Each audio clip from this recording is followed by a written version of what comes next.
Okay, so you want to dive deep today. Always up for a deep dive. Let's do it. All right, let's talk Emerald Wonderland. Intriguing title. Tell me more.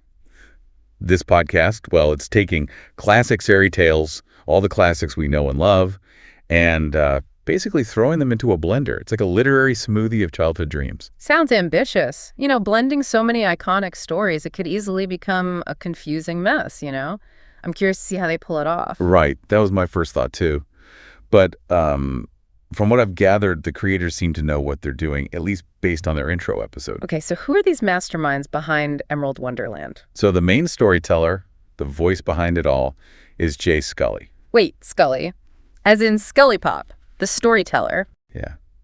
Scully Pop, he's got that voice, that energy that really brings stories to life, And paired with visuals, they're done by an artist named Izzy, and people are raving about them online. Okay, I'm starting to see why you're intrigued. A storyteller like Scully Pop with captivating visuals. It's a recipe for a hit podcast. But how are they mashing up these fairy tales exactly? It's wild. Imagine Dorothy, Alice, and Wendy all hanging out in the same whimsical world. Whoa, those are some big names from classic literature. But how do their stories even connect in this Emerald Wonderland? Well, that's the fun part. They haven't totally given it away yet, but they did drop some hints in their intro episode. Like, remember Dorothy's magic slippers? They're not silver anymore. They're ruby slippers. Yeah. Ruby slippers, huh? That's a bold choice. I like it. It's like they're taking these familiar elements and adding a little twist, a little something new to make them their own. Exactly.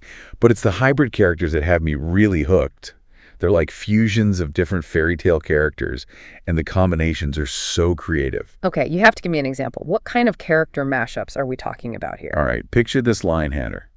He's part cowardly lion, part Mad Hatter. Wait, well, hold on. The Cowardly Lion and the Mad Hatter. Now, that is an identity crisis waiting to happen. I mean, talk about an interesting character study. The timid nature of the lion combined with the utter madness of the Hatter. That's fascinating. Right. And it makes you think, what kind of wacky adventures will this lion hatter get himself into? What does his internal struggle even look like? It's such a clever way to draw listeners in, We have that familiarity, that nostalgia for the original characters, but then, boom, unexpected layers and the potential for both internal conflict and external challenges, right? I mean, how does a character even begin to deal with being both cowardly and mad? It's brilliant. Right. And then there's the Cheshire Wizard, half Cheshire Cat, half Wizard of Oz. Can you imagine Oz-level magic delivered with riddles and disappearing acts? Oh, wow. That sends shivers down my spine. The Cheshire Cat was always a bit unnerving, shrouded in mystery. And now, with the Wizard of Oz's magic added in, that's a force to be reckoned with. It's like language itself could hold a lot of power in this world. Imagine being able to alter reality with a rhyme or a riddle. Ooh, I like where you're going with that. Yeah. And it gets even more interesting. They've also got this character called Jack Mirror. He's a mashup of Jack from Jack and the Beanstalk and, get this, the magic mirror from Snow White. So we've got beanstalk growth combined with that brutal honesty of the magic mirror. I mean, the possibilities are endless. Now, that's a recipe for some serious storytelling potential. It's like they've taken these archetypal figures and amplified their core traits, their strengths and weaknesses to create something wholly unique. It makes you wonder, how would a giant who always speaks the truth navigate a world built on lies? That's a story I'd want to hear. Me too. And it's not just the heroes, or anti-heroes, I guess you could say. The villains sound absolutely incredible. Oh, right. They did hint at some pretty intense antagonists in their intro, didn't they? Oh, yeah, they did. They've got a steampunk version of Captain Hook. Yeah. Like full-on gears and gadgets terrorizing this fantastical world. A steampunk Captain Hook. Now, that's just cool. I mean, who doesn't love a good villain with a flair for the dramatic and maybe some cool gadgets up their sleeve?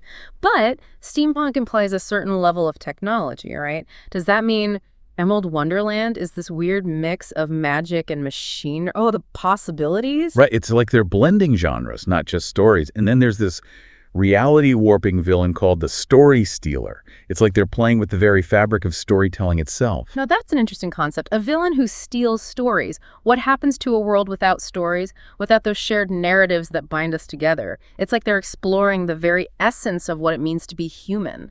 Fascinating. And if that wasn't enough, there's Muse, the Dragon Queen. They describe her as the embodiment of conflict itself.